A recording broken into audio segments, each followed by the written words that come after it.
Welcome to Marriage Monday with Jeremiah and Savannah Jennings. The Jennings own Growing Green Landscapes and are very happily married. In this podcast, Jeremiah and Savannah discuss the wins, losses, good times, bad times, and everything in between pertaining to owning a business while maintaining a healthy marriage along the way.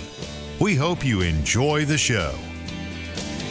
What's going on, everybody? Thanks for tuning in to another episode today here on the Growing Green podcast, and thank you for joining us for another Marriage Monday. These shows are so special to me and Savannah. It's great that we get to just come and get to talk to some of the great names in our industry, some great friends that we've made over the last year or so doing this show. It's crazy. We're 11 weeks now from doing it for a whole year, which is absolutely insane.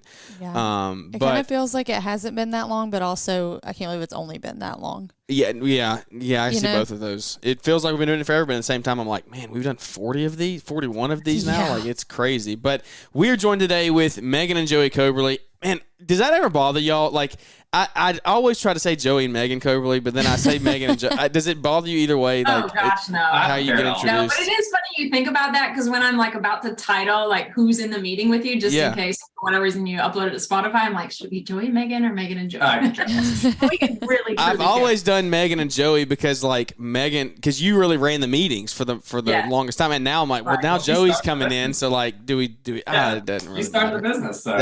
That's right. Well, I'm glad that y'all are on the same page there, and everybody's happy. But we are joined. They're my personal bookkeepers, the Landscaping Bookkeeper, and we are excited to have them on. We've had, man, how many bookkeeping meetings have we had these conversations, and they've just never been recorded? Like, exactly. We're in similar stages of life. Y'all have, how old is Neil now? He's 17 months. Yeah. That's crazy. Yeah. I didn't know. Man, it does not feel like it's been that long. Yeah. That's so crazy. So y'all are a little bit ahead of us, but go ahead. I was just going to say, you were mentioning last time we talked, I don't think he was born yet. I could be wrong. Maybe he had been on the when we were on the show. First show. Yeah. The first show. I think he was. With you. I think he was. I was back maybe to before that. And I was like, wow, was it that long? But if it was only about a year ago, he was definitely alive. Yeah, I think he was. Yeah, I think he was alive, but he was young. He was fresh. So everything's. Right. How is that? How is the process of him, like, seeing him grow up? How has that been to you? Well, tell me a little bit. Let's transition back. So maybe somebody's listening who doesn't know who y'all are. They haven't listened to what the business is about. Tell us a little bit about what y'all, what business you run, and then how y'all have integrated that into your marriages. Not marriages, marriage. You only have one marriage. Yeah.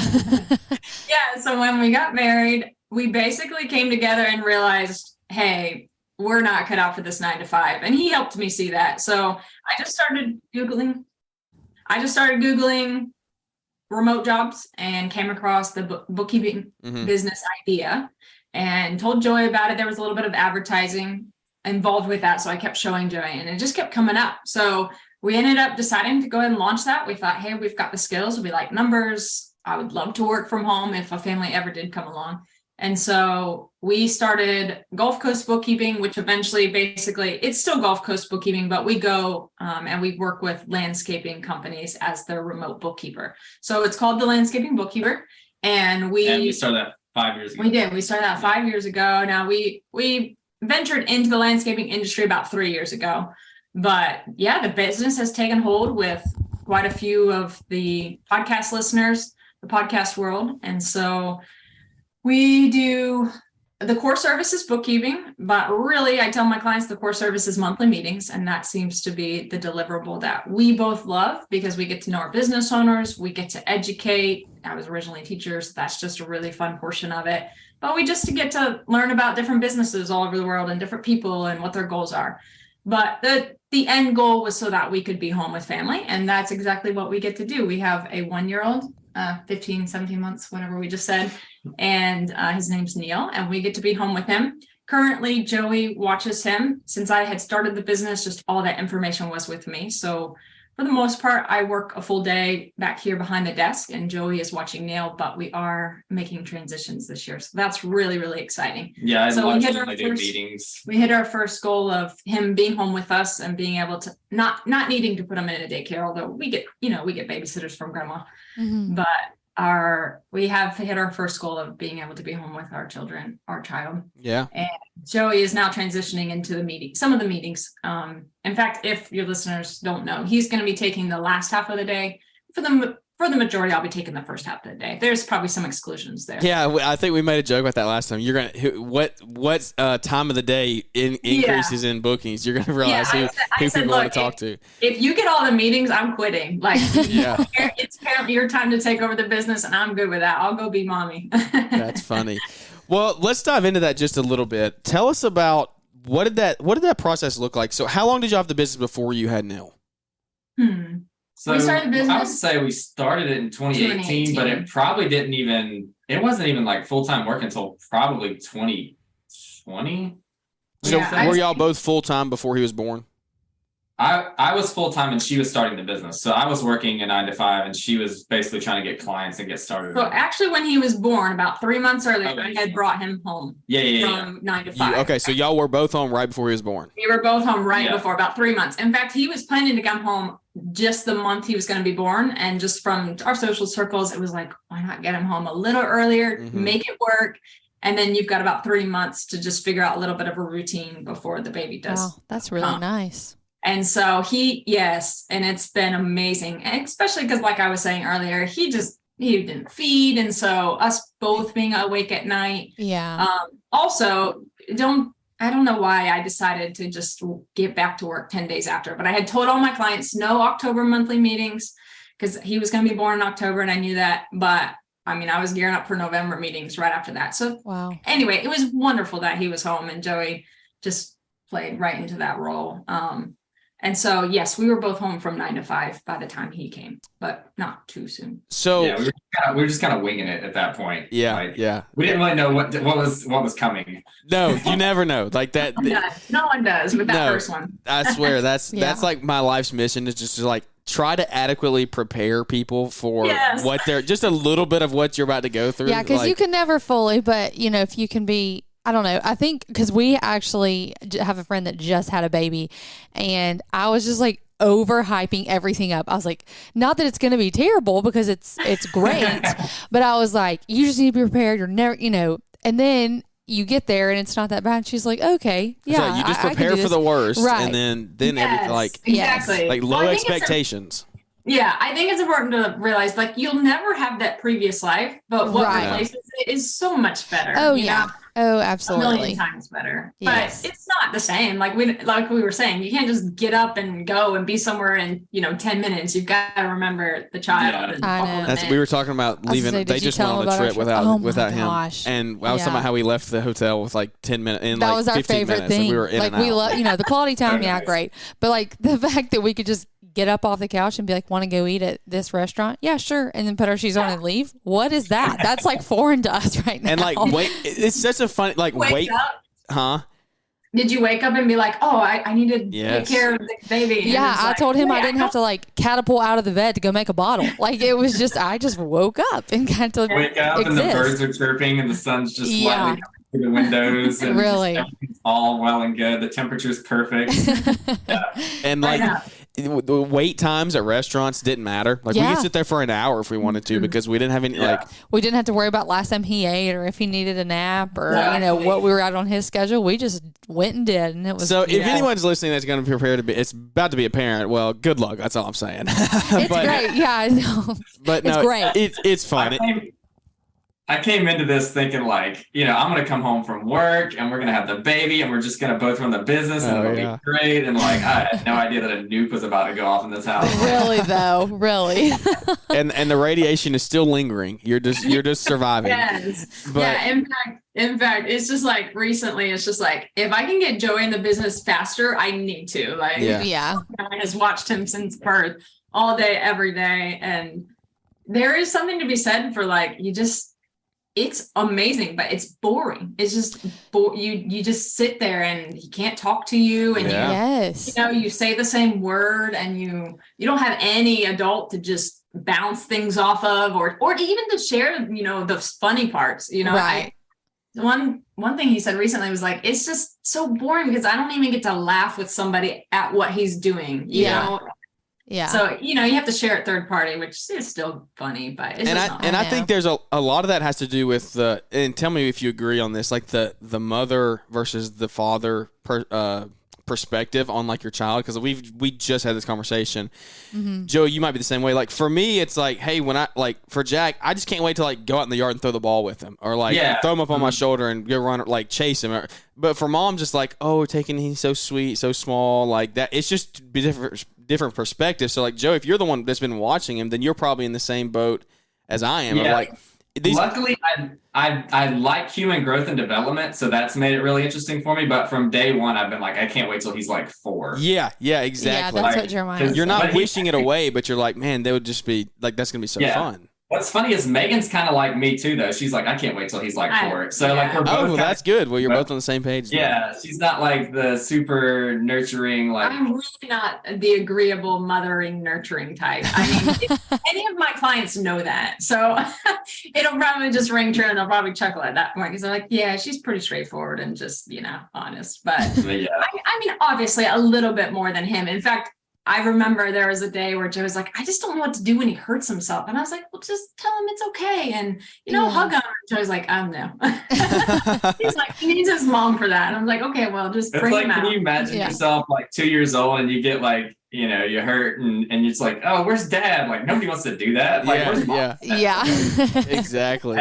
That's lame. We've got friends that their kids are that age, and anytime any of them like they fall or bump, it's straight to mommy. I mean, it is screaming, just Yeah. And his big hairy hands that are calloused all over you, like no. Yeah, exactly. Tell me a little bit about what does that dynamic look like for y'all, because I know this is something that we've kind of struggled with and tried to work through, because I'm trying to delegate more. Y'all have delegated a lot more recently in your business, but I'm trying to delegate more and get myself out of the field where I'm not in the field every single day. But that doesn't mean that I'm not working. That means I'm in the office working. It means I'm doing podcasts like this. It means I'm just doing stuff that is not out producing field revenue, I guess you could say. Right. For y'all, your business is in the office. Like, you literally have to be behind the desk if you're producing revenue. So that has to happen for you. For us, it's been a little bit of a struggle. Not a struggle. It's just lack of communication. And now we're in a good spot. Like, we're happy where we are, and moving forward is going to be good. But has that ever caused issues for y'all? Where, like, Joey, you've been out there keeping Neil, and like he's just been like he's just been a bad day, just like losing his mind. Well, it's just like you're home, but you're not. You're home, but you're not home. Like, Megan's there with you, but Megan physically can't come. Like, you have meetings to do. You have things you have to do. We just had that conversation. That's. I mean, it's not ever blown up, let's say, but it's there, and we have to constantly come back to. I remember just like a few days ago, I don't know, we must have gotten some free time or something. And we both just were like, we're lonely. Like, I sit back here all day and he's up there with Neil all day. And we are only, maybe 10 feet apart at max. Like, I can hear them playing. Yeah.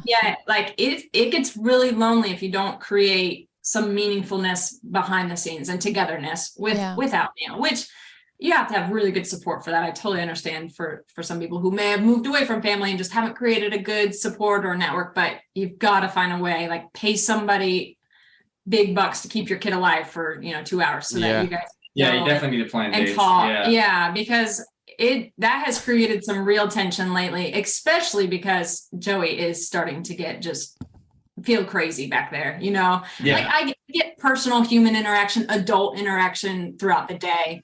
I'm not, constantly hearing crying or trying to tend to somebody who is very needy. And so, recently we've had to figure something else out. And it's important. I think at some point it is important to remember, if there's a plan in place, like, just stop, no more complaining. Like, we've got a plan. We've just got to get there. Like, this is just what it is for now. And, but making sure we do create a plan for the other person to meet their needs in that way. But yeah, that's created some tension here, especially lately, of just, man, we're lonely. Like, we gotta create time and bring dates back. We do gotta create dates. That's important for our marriage now that Neil's old enough to go with people, not need me. Hey guys, I hope you're doing well today. I just want to come to you really quickly and tell you about the best kept secret in the green industry, and that is the Landscaping Bookkeeper. If you don't know who Joey and Megan Coberly are, then you're missing out, because they have created a totally remote bookkeeping service that can transform your business no matter what state you live in. They are my personal bookkeepers for growing green landscapes. They help Paul Jameson with the Green Industry Podcast and many, many more satisfied clients. All you need to do is go to thelandscapingbookkeeper.com, schedule a 15-minute free consult call with them to see if they're a good fit for you. If they are, then guess what? Simply sign up, add them to the team, and get out of the office and get back in the field, producing labor and growing that top-line revenue while also holding on to your profits, because your books are in the best shape possible. Go to thelandscapingbookkeeper.com, schedule a 15-minute call, get signed up today, and change your books and your business forever.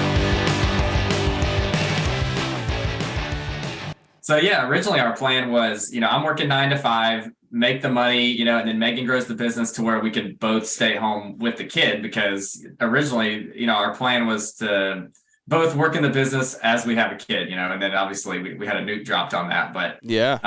Or maybe I was just being delusional about things, but the minute I come home, we have our child. And so it's like, well, I don't know how to run this. You've been running this for 2 years. I don't know what I'm doing. So I just kind of got stuck in it, and it was so hard to just, the business was so big by then. It was hard for me to just like, hey, let me run things for a little while. Like, she's been doing this for 2 years. Like, how can I just come back here and just start running things? So, and Joey's brain, he actually did not want to do meetings. Like, he wanted to be a behind the scenes person. Like, that's just his personality. And yet his brain is so made for those meetings that it just took a long time for him to realize, hey, I just need to be comfortable with meetings enough to do it. And so that was a little bit of something we didn't realize was going to come our way. We didn't realize that we would get out of the actual bookkeeping so fast to where we would only be doing the value side of our business, which is the meeting. So largely that's what we both have to do. And want to do 24/7 in order to scale this thing as big as we can. So, that to me was the hardest thing, because I just didn't know how to just come in and start running things all of a sudden. So I was like, well, I guess I'm watching the kid, Yeah, it's a little for me to offboard the bookkeeping side, which it was kind of funny because I would give tasks for Joey to learn. And at some point I was like, Joey, just confess, you do not want to do the back office stuff. Like, you have no desire. And then I was like, but you also don't want to do meetings. So you're going to have to tell me where you fit. I don't have a place for you currently as the business sits. So it took a little bit of conversations to just help him realize, look, you can get past some of your fears of meetings and technology. Technology is my big one, because I like talking to people. I like financials. I've always liked financials. I have 15-year history doing it. So it's like learning, like knowing how accounting works isn't hard to me. It's just like, I didn't want to do the tech software side, the QuickBooks clicking around. Yeah, like software, that's not my thing. Like, or just webcams, like I'm so used to talking to an actual human. I don't want to talk to digitized versions of ourselves and like have audio problems and like try to problem solve how to get the webcam back up and like the lighting, and I don't know. It's like, it's not my thing. I'm very much like, oh, come into my office and we'll talk or whatever, like face to face.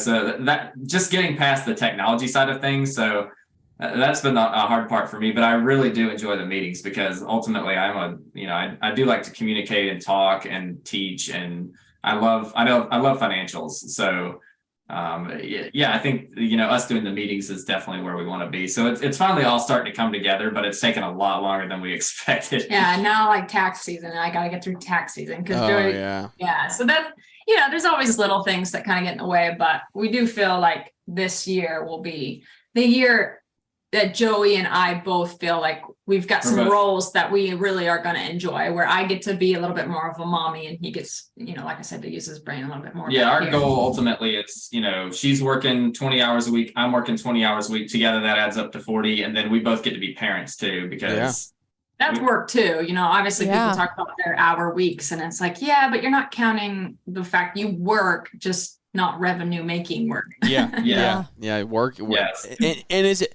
so back to what I was saying earlier, Megan, how has it ever been hard for you? I know it has, but how have you handled like hearing him screaming or like doing, like just being in a bad mood, and like, oh man, Joey's about to pull his hair out, but like you're in the middle of a meeting and there's physically nothing you can do like that. I've had that happen. Like I've been in here recording a podcast or sending on an estimate, like, and I'm like, oh, I feel so bad. Especially in those like, and I don't know how it was for you guys in the very beginning, but just in the very beginning, like we still don't even know what the heck we're doing. And I'm out there by myself and he's home, but he's not home. And I think that was hard. I mean, it's hard for me in its own way, but it was hard for you too, I think, to just sit here and be like, I know I have to get this done. I can't leave, to help out or whatever. Yeah. So that was our problem too. Is like, this was a time when we had Neil, the business was scaling like dramatically. Like y'all are going through some major growth.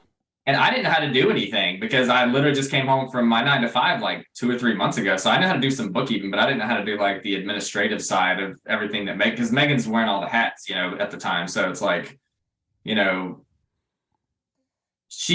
business is scaling. We just had a baby. I don't know how to run anything, and so it's still all falling on her. And she doesn't get maternity leave or anything. So, I didn't create maternity leave for myself. I just didn't even we didn't see this coming. We're like, oh, let's keep carrying on, we'll be fine. Yeah.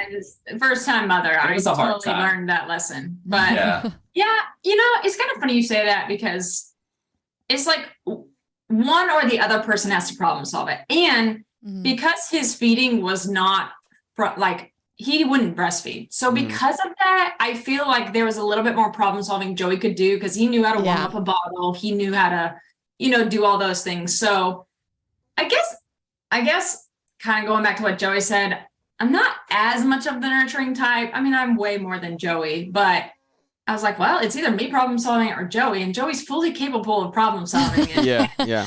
And seemingly because I created a system of business to really serve our needs in the sense that, meetings are between the 10th and the 25th. Like that's the boundaries I'm putting up for being on the video all day and in a meeting all day. Because of that, I don't feel like there were a ton of times where that was the case, but I can remember some key moments. It's like, man, I'd really like to get this done. Thankfully, I wasn't in a meeting though. And I'd walk out and say, what do you need? Something's not going right here. But now that he can walk, oftentimes Joey will just take him outside, especially if I'm in a meeting. So that's a little quieter. And you can kind of play ball with him and stuff. And Neil loves outside. I mean, maybe not what Joey wants to do at the moment. Joey's tired, but you got to do things. Yeah. So it gets better. When he can walk, it gets better. It absolutely does. When they can walk, there's always outside. You're the first person I've ever heard say, when they walk, it gets better. I've always heard when they start moving, you can't control them. So. No. People are silly. Like, kids are going to be kids. They're going to get in your stuff. A nuke's going to go off in your house. Let it be. Like, not everything has to be in its place. That is the whole point of a home, is not for everything to be in its place. Like, it's for everything to have a place, but not necessarily to be in its place. And so when they walk, it's great. Like, for a little bit of time, it wasn't as engaging. Now he needs a little bit more engagement. Like, he's learning words and he's starting to learn to play with people. And so he wants you to play, not just him kind of scoot along the ground and entertain himself.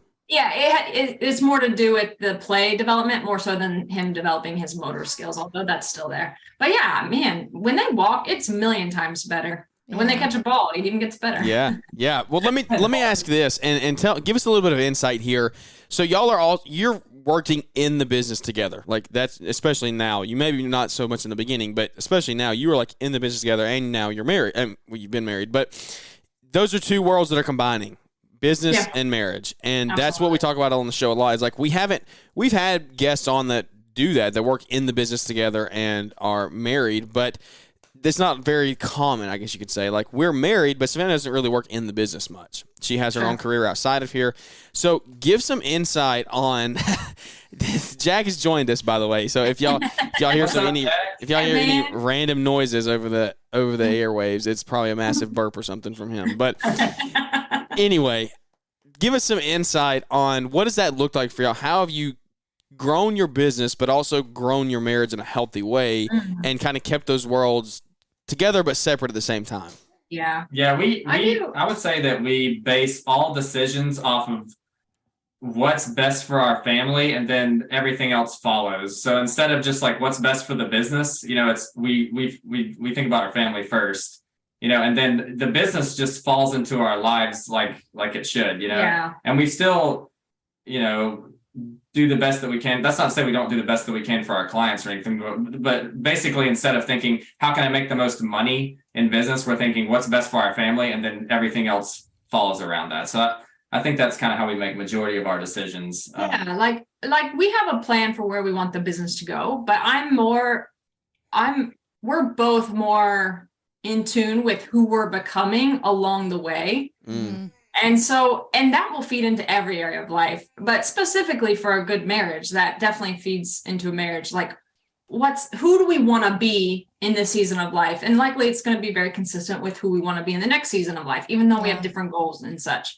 And so I feel like that's really serviced us. I'm also just naturally very decent with boundaries in the sense of, look, this is business time, try not to disturb me. And look, this is family time. I'm not texting that person, or I'm not picking up my email. Like I'm just not, it's not that important. And that's the whole point of the business, is to really do have those family times. So like I said, even small things like only meetings from 10th to the 25th. Like if you schedule on the 1st, I'm pushing you back to the 10th. It's not that I've never, obviously allowed that, but really just creating some boundaries to be able to service both the family life and the need for a little bit of admin time in the business.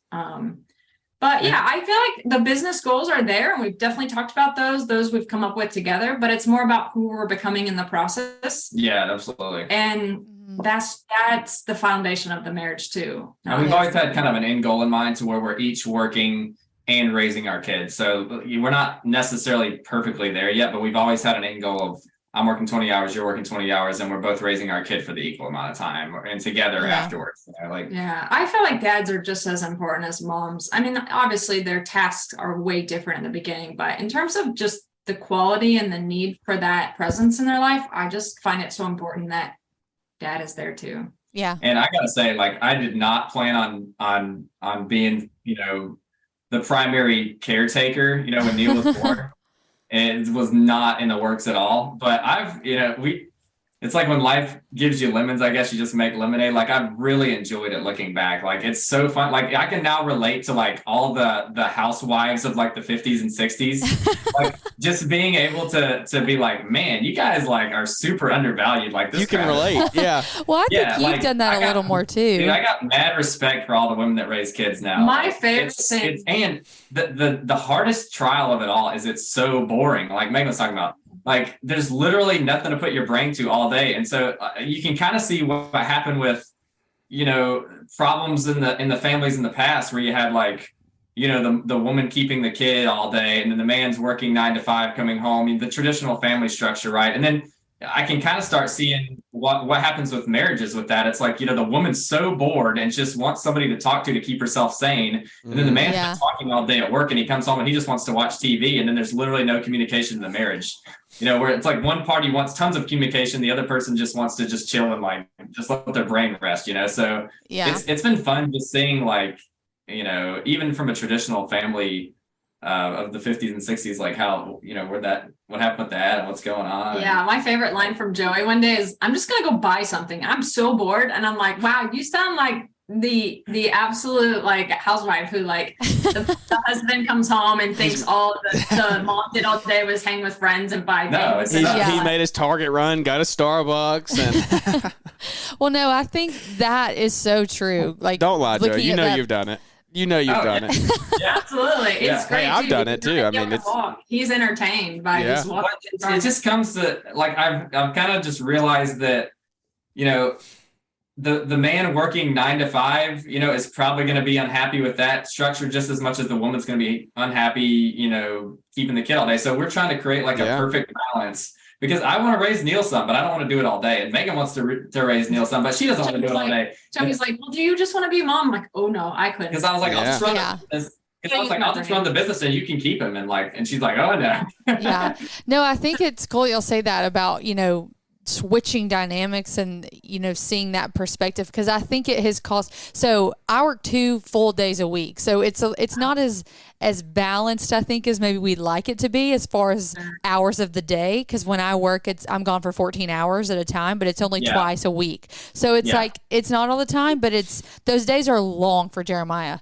And we have help. Our parents we're so blessed, but I think that it has truly caused us to have more respect for each other and like more appreciative and patient with each other on, because if, you know, the husband's gone 9 to 5 days a week and the wife's home all the time, you don't really truly understand the other's point of view all the time. And so I think that it has caused us to really appreciate the other a little more and be more respectful and patient of the things that, you know, you're dealing with. And I think, you know, you could probably say the same for you guys, you know, if you being with him and Megan working and vice versa, it kind of causes you to be more appreciative and patient. Yeah, way more recently. I'm like, you got to find a group of friends who can just, or go golfing or something, like just take time for yourself, because man, I can just imagine watching Neil all day for 8 hours. And I'm like, well, you're doing a great job. Yeah. As of recent, it's been better because I've been getting in a lot of meetings and I've really enjoyed that. And, I'm looking forward to this year, and you know, just because I don't want to just like go golfing and watch the kid. Like I want to work. Like it's I want to engage my brain some, you know, like because originally, you know, even when I was keeping him when he was really young, I could just put on a book or something. I could keep my brain engaged that way. But now since he's a little bit older, it's like, you know, I want to be there for him. I don't want to just be zoned out all day while I'm, you know, keeping him and just keep listening to something or whatever. Cause he wants your attention and he thrives off of it too. So I don't want to just be zoned out all the time with headphones in or something. So.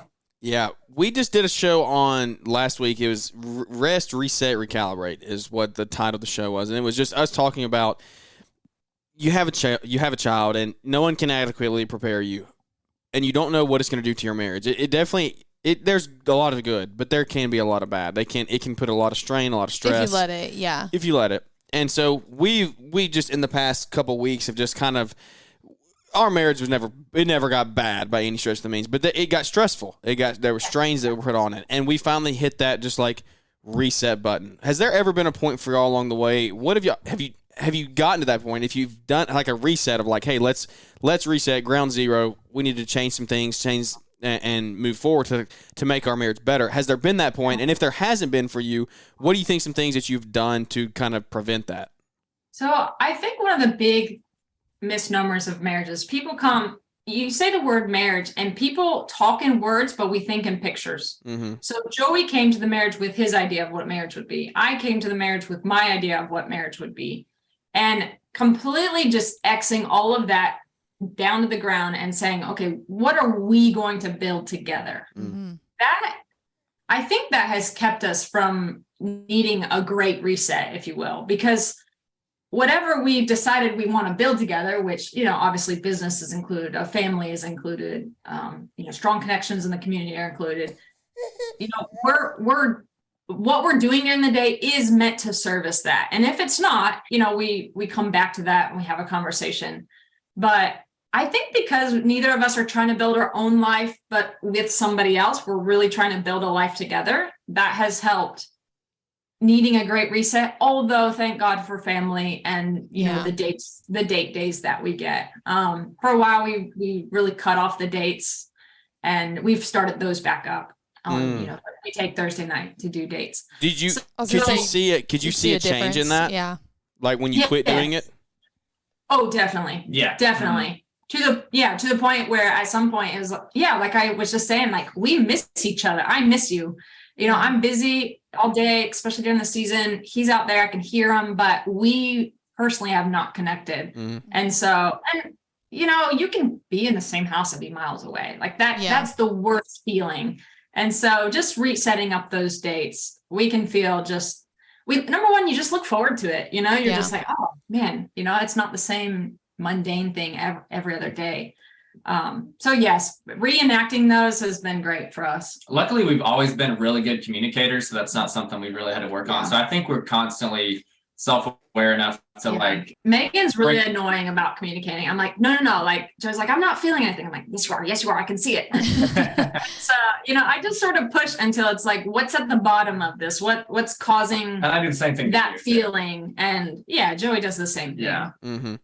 Yeah, it's a cool dynamic. It's a crazy dynamic to see how marriages evolve and the things that happen and go on during the childbearing years, I guess you could say, if you wanted to go back to the old terms. But what y'all are also people of faith. The same. I mean, we are as well. How have y'all handled? Yeah. How have you worked on your marriage spiritually during this time? Have you set time aside to grow your relationships together and then grow relationships with the Lord first? Like, how has that worked for y'all?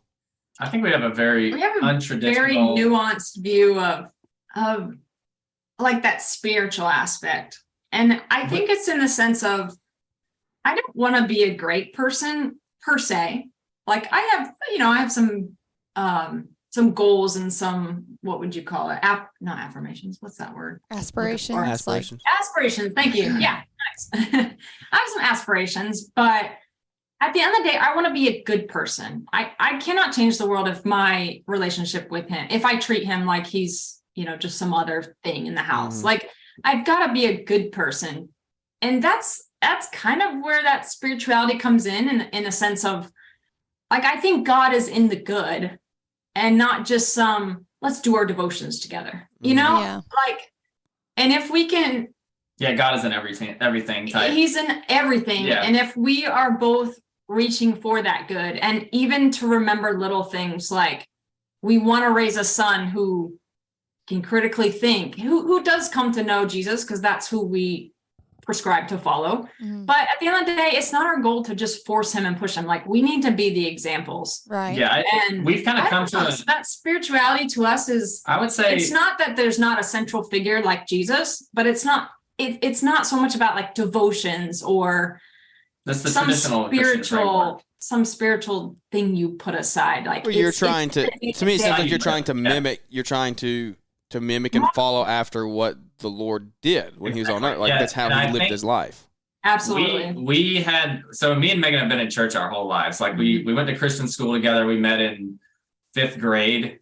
Like and at our Christian school, they constantly had chapel, and we always went to church service, Sunday morning, Sunday night, Wednesday night. And we kind of grew up with that traditional Christian framework, but I think in our marriage, we've kind of we've had like a paradigm shift in what it means to be a Christian. And I think that's what Megan's kind of tried to relay is we as humans were designed to live a certain way. We're designed to image the creator, and that's the way we try and live. So it's like everything that we do, we try and, and that's what it means to glorify God, is to basically image him. You want to mimic his characteristics and be his representative, and that's kind of how we think about it now, instead of just trying to follow a bunch of rules and, I can pull up a verse that says this, so I'm going to do this. It's more of like, who is God? What is he about? What does he want humans to do? And that's what we try and, recreate here on earth, is being his representative here. So I think that's what. And neatly enough, we're just now getting into that phase where our food, our clothing, our shelter is taken care of, to the point where we can start having those conversations about, when people meet us, when we invite them in our home, like, how do we want them to feel when they leave? Like, are they a little less stressed? Are they a little bit more peaceful? Have they recognized that something's different in the house? Like, we don't fight, we don't bicker, we have fun. It's funny because I have an 18-year-old sister who has gone through some trauma. And, when she comes into the house, she just starts to say things like, you can tell she just wants to be like us. Like, she just wants to get there where she's got a husband and she's got a family that is set and is peaceful, like true peace, not just we're sweeping things under the rug and making it look all nice and have platitudes. But, truly, I like him. I love being next to him. I eventually would love to serve in the community with him in whatever way that unfolds. So we're kind of exploring that piece of it now, where we've taken care of the food, the shelter, the clothing, but also the home life, to the point where we can now launch into what we would hope to be like community. And, it starts with family, in my opinion. Like, if you can't be nice to your family either, then why try to purport yourself as some wonderful person in the community? Yeah. So just really establishing those relationships, while also having enough support to. Yeah, we try and be responsible with like what little things that we have. You try and get your house in order so that you can get your community in order, so you can get your nation in order. That sort of, bottom up extrapolation. That we're big believers in that. So it starts with us. Yeah, exactly. Yeah, it sure does. So. And like having a central faith, though. Like, I'm not trying to it's not all feeling good, but I'm not trying to push out the importance of, gratitude and spending sacrificing time in prayer and things like that. But we honestly have not brought a ton of that into our marriage of let's meet this time and read the Bible together and pray. We just haven't. We've listened to a lot of like biblical podcast sermons, but together I wouldn't say that we've necessarily done. Yeah, I feel like we both work on ourselves individually, and as a result of some conversations, I change his mind about this and he'll change my mind about that. But like I said, so you're growing individually and then in turn you grow together. Right. Exactly. Yeah, absolutely. And for people wondering about community, it's been in church my whole life. So I will say that's one of the hardest things to do for us. Like, we understand the importance of community, but I have a really hard time sitting through sermons because we've sat through it. I feel I can get up there and preach them, kind of the need more meat. But I think more than just like needing more meat, because some sermons will give you some of that good meat. I think it's more about just creating an intimate circle around us where, as a result of keeping us together, we do have a core faith in Jesus. But to us, it's more about those connections and those growth and keeping things honest. Yeah. We really enjoy like what the biblical writers originally intended to communicate to you, and so you have to like learn the original Hebrew, and Greek and all that. So we really enjoyed, because we always dealt with like modern translations. So we've really enjoyed listening to like sermons online about what this word actually means, instead of just translating to our modern English language. So and you don't really get that in a lot of local churches around here anyway, like not many Hebrew scholars or anything. So we really enjoyed listening to stuff like that online. Yeah, that's also the thing. I don't know if you found this true, but like with the information age, it's really hard it's not hard to go to, well, for me it is, I've already mentioned the reasons why, but it's a little even harder because I can get sermons online now. Like we can sit, traveling to Atlanta and basically listen to a sermon on our way up. And not that that's church, I'm not giving a replacement for that, but I just found that information age where there are Hebrew scholars I can have access to that are not anywhere in my local community. I don't know. Yeah, it's making a little bit more challenging to find a community, an intimate community. I actually have been kind of on a community, because we do have a community. Yeah, we do have a community. Yeah. Here, but just not like necessarily church, not necessarily centered around the person of Jesus, although you do come from families of faith. So that brings with it a certain amount of community there too. Yeah, that's good. That's interesting. That's a take that I haven't heard personally, and I like it. It's interesting. It's very different, and I think it's critical. It's critical thinking, and it's putting your brain to use, and not just following along with the rest of the world. Like you do what works for you, and that's the way life is. But that's really good, guys. I really appreciate you sharing some info today. Where can everybody find you if they want to hear more maybe about the business? I know we just did our episode with y'all for the Landscaping Bookkeeper. It dropped a couple, maybe 1 or 2 episodes ago. So you can go listen to that. But maybe if they missed that one, where can they just hear more about you? Sure. We're www.thelandscapingbookkeeper.com. And that will point you right to a 15-minute phone call if you're interested in our service. And if you're interested in, I don't know, me and Joey, I guess. We do run the meetings. So we're very interested in partnering with our clients instead of just serving them. We want to be a partner and build a relationship over the years. Yeah, we hope some of these it's very important views of life eventually affect them. And so that's what we are. Yeah. That's awesome, guys. Well, thank you so much. I hope we didn't leave anything else, but I hope we didn't leave anything out. I think we covered a lot. I think there's a lot of value in this show, and I appreciate it. Thanks you for coming on and joining us. Thanks for you sitting through here with us. Absolutely. And thanks for Jack joining us today. I know. Jack made an appearance. He actually stayed pretty quiet, so you might have heard It's a real family podcast right there. Yeah, that's right. Oh, we're running a zoo in here. You haven't seen the dogs that are running in and out as well. I mean, it's the Jennings family zoo, but it's just part of life. And that's what we love. That's what we love. We're trying to build that. Our family, our business is our family is our business. We're just trying to grow grow our life however we want to, and we want to put our shape Exactly. on that. So Definitely. Well, lots in common here. yeah, Yep. that's right. That's right. Well, guys, thank you so much for tuning in today. I hope you enjoyed the episode. Check out the Landscaping Bookkeeper if you want to hear more about Joey and Megan. Go back to last week's show and listen to them about more about their services. But without any further ado, that's going to wrap this one up, and we look forward to catching up with everybody here on the next episode.